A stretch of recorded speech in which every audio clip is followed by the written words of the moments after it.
Hey guys, welcome back. Obviously, it's a best of 2022 list again. I did the uh, writing for a comedy series yesterday, so I'm doing writing for a drama series today.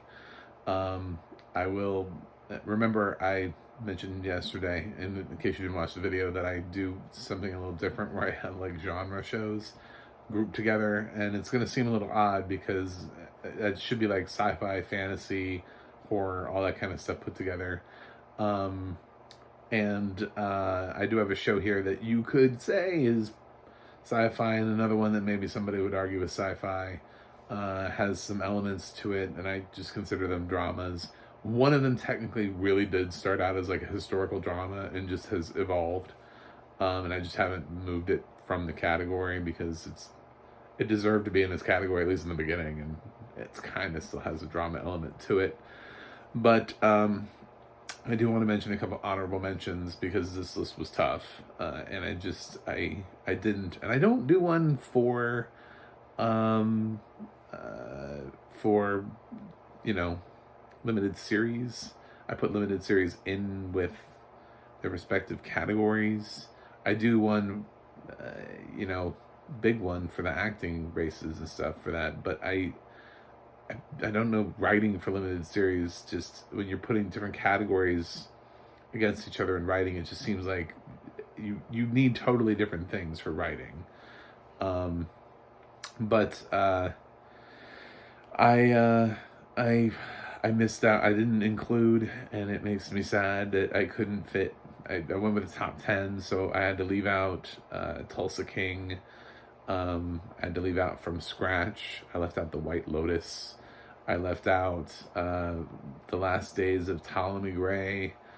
Um, I left out just some shows I really do enjoy that could have qualified here, but um, sadly missed out. So I don't want to list like 27 dramas, but those were probably the ones where I was like, crap. All right. Um, so without further ado, the 10 shows that I chose for best writing in a drama. Coming in at number 10, Reacher over at Amazon. Might surprise people that I chose Reacher, but for a show that was all about the details and had to write this really solid dialogue for Alan Richardson to deliver as Jack Reacher, where he's constantly explaining or talking down to or having to be smarter than. I thought, especially considering the films with Tom Cruise, it was really interesting what they did with the TV show, and I thought the writing on the show was one of the strongest elements of the show. So, happy to have it here, and I'm excited for the second season. Coming in at number 9 is Yellowstone from Paramount. It does not have audio description, but it does have a really complicated family dynamic. And it's something that Taylor Sheridan has really tried to recapture in his spin-off series of Yellowstone, and he just hasn't managed to capture that same magic every single time. But he does have it with Yellowstone. He has the ability to craft this family. It's a lot like a Western version of Succession, if we're being honest, but they've both been around about the same amount of time, so it's not like one really copied the other. They just happen to kind of both be the same thing. Anyway, it's number 9. Number 8 for me on this list is 5 Days Memorial from Apple Plus. I just thought it was a really compelling look. And I don't think that I got out of it what they wanted me to get out of it, because I definitely, at least maybe because I couldn't see or was going off of audio description or whatever, I kind of, there were people I was mad at that the series seemed to just kind of like brush under the rug. I was like, who was that guy? Why was nobody asking where that guy is? Why don't we go after that guy? And the fact that I was that invested in this series, and I was like, I was just like angrily shouting at my TV, really was an indicator to me of how involved I was in the series. And I know that they try to stay true to the actual writing. So the fact that, somebody didn't get investigated and, for the failure, but they tried to pin it all on this one woman is what happened. That's what actually happened. But meanwhile, we have other people. I still remember that guy who came in and was like, I'm going to get everybody out of here if I have to drag them out myself. Okay. And where did that guy go? Because he obviously did not do that.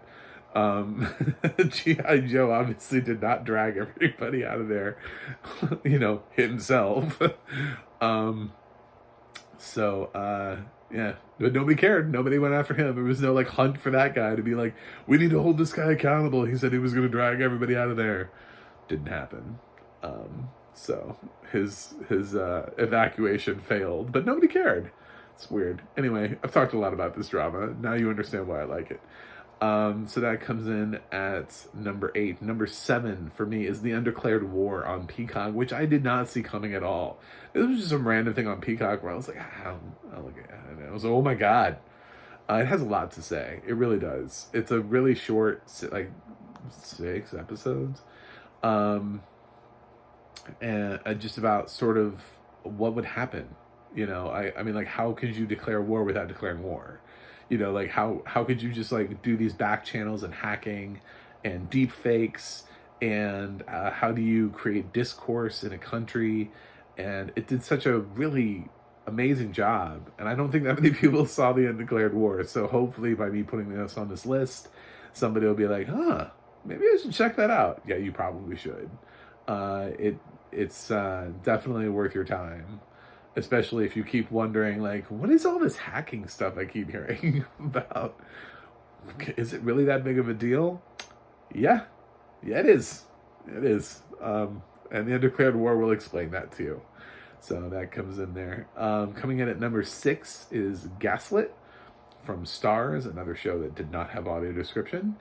Second one on the list so far, following Yellowstone. This was just an interesting look in a place and time. I'm not old enough to have lived through that and through the whole Watergate thing. So to me, that is history, and to me, it's learning. And to me, it was enjoying these people's performances, playing these characters.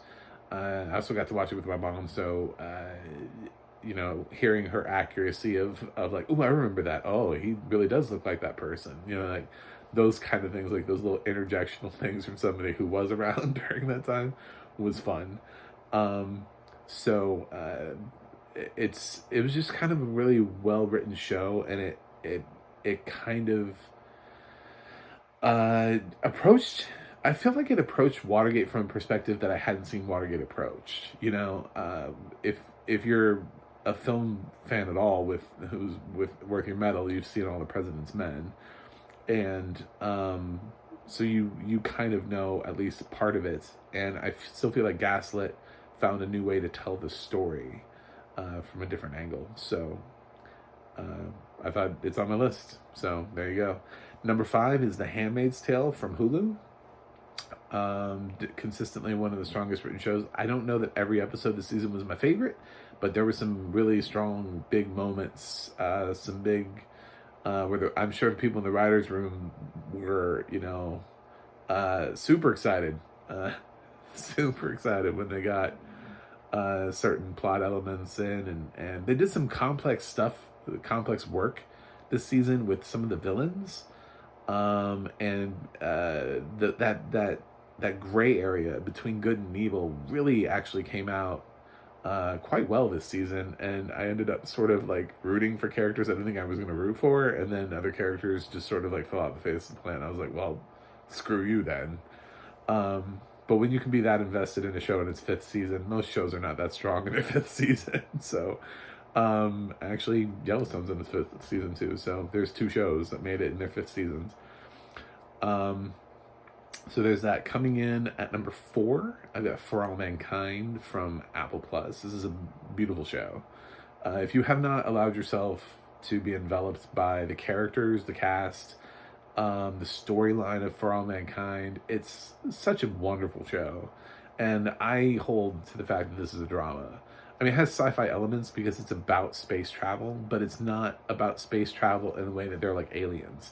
It's very realistic space travel. Like that's the thing that gets me about it, is even though there are fictional elements to the space travel, we are still not in the future. We're not actually living beyond our means. It's like we went back and it's revisionist history. So we are like, they're in the 90s right now. So it's like where the space program, if the space program had kept going, where would we be? And it's interesting to see concepts like space tourism popping up in the 90s instead of today. And like we're on Mars in the 90s instead of we're still not on Mars, you know? Just where the writers have it. So I'm interested to see what happens next season. It's possible at some point this may become sci-fi for me because we'll be in the future, and then it'd be hard to ignore the fact that we're in the future. But right now, my argument is it's not, because we're in the past. So, and this takes it seriously. There are no monsters, there are no aliens, there's nothing. This is just a what if. And every season we lose characters that we are emotionally invested in, and this season was really a zinger there at the end of this season. Just really got me. So For All Mankind, number 4. Coming in at number 3, one of the hot new shows of the year, Severance. I thought it was really well written and established itself as definitely one to watch. It's made a lot of lists. Everybody's like, oh my god, Severance has fans. It's one of those things that people keep checking out. So I think it absolutely deserves to be here. And I love the fact that there's really nothing like it. That something just felt like it came out of nowhere and it just exists on its own. So there still are original ideas out there in the world. Then we get down to my runner-up. My runner-up spot in the number 2 goes to Blackbird over at Apple Plus. This drama hit me. What they had to do, the writing in the show, the craft, showing the the detective story with Greg Kinnear and trying to convict and get him on that end, and then also bringing in Taron Egerton and the whole jail dynamic and working with, there's a corrupt guard, and then you have Ray Liotta giving his final performance. And I mean, there's so many emotional elements in this, but I think about some of the scenes that they had to write, where the tension was just unsurpassed. It was just like unsurpassed tension in Blackbird. There's a scene in one of the final episodes between Paul Walter Hauser and Taron Egerton that's just chin to the floor. That's where I was at. And Paul Walter Hauser, if he does not get an Emmy nomination for the show, I don't know. And Taron Egerton, because he couldn't drop, he has to be playing. He's a actor playing a character who's playing a role, So getting that audio description of him hearing these terrible things and fighting against everything to not flinch, to not cry, to not react, was just, that scene was so well written. It stuck with me all year long. I recommend Blackbird. It's actually like the only, I really rarely ever come in and do a TV show review. Blackbird, I think, is the only review I've actually done. I've done recaps, but Blackbird was the only one I came on my channel and actually said, hey guys, you guys gotta watch Blackbird.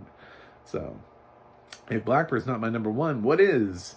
And that honor goes to Ozark, which finished out the year with its final season.